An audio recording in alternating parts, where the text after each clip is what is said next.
మంత్రాలకి చింతకాయలు రాలుతాయా? నేనైతే రాలవు అంటున్నాను. మీరేమంటారు? రాలుతాయా రాలవా?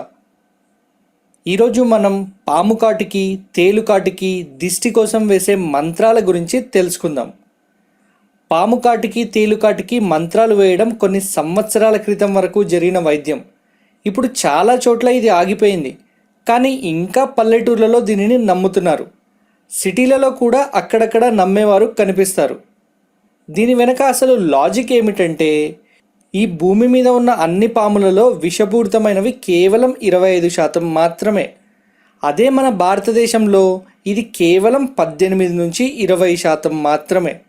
అంటే 5 రకాల పాముల జాతులలో కేవలం ఒకదానికి మాత్రమే విషం ఉంటుంది.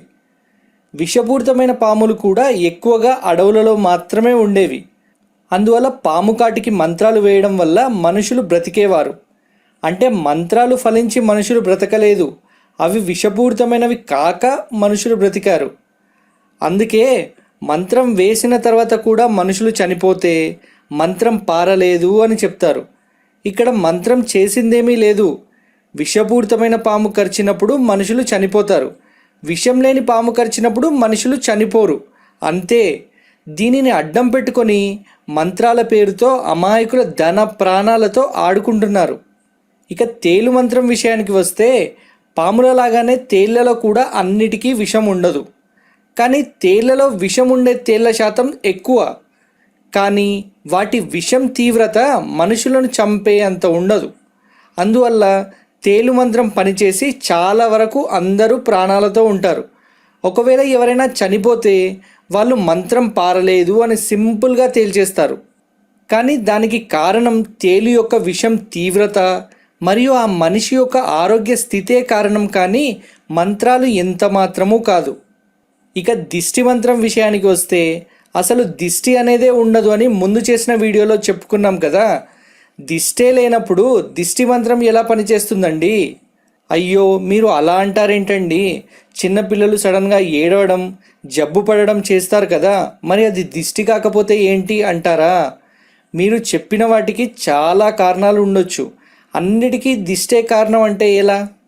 మరియు ఈ దిష్టి మంత్రం పైన ఆధారపడేవారు దిష్టి మంత్రం వేయగానే తగ్గినా ఆ మంత్రం ఫలితమే అంటారు, 1 గంట తర్వాత తగ్గినా ఆ మంత్రం ఫలితమే అంటారు, 4-5 గంటల తర్వాత తగ్గినా ఆ మంత్రం ఫలితమే అంటారు.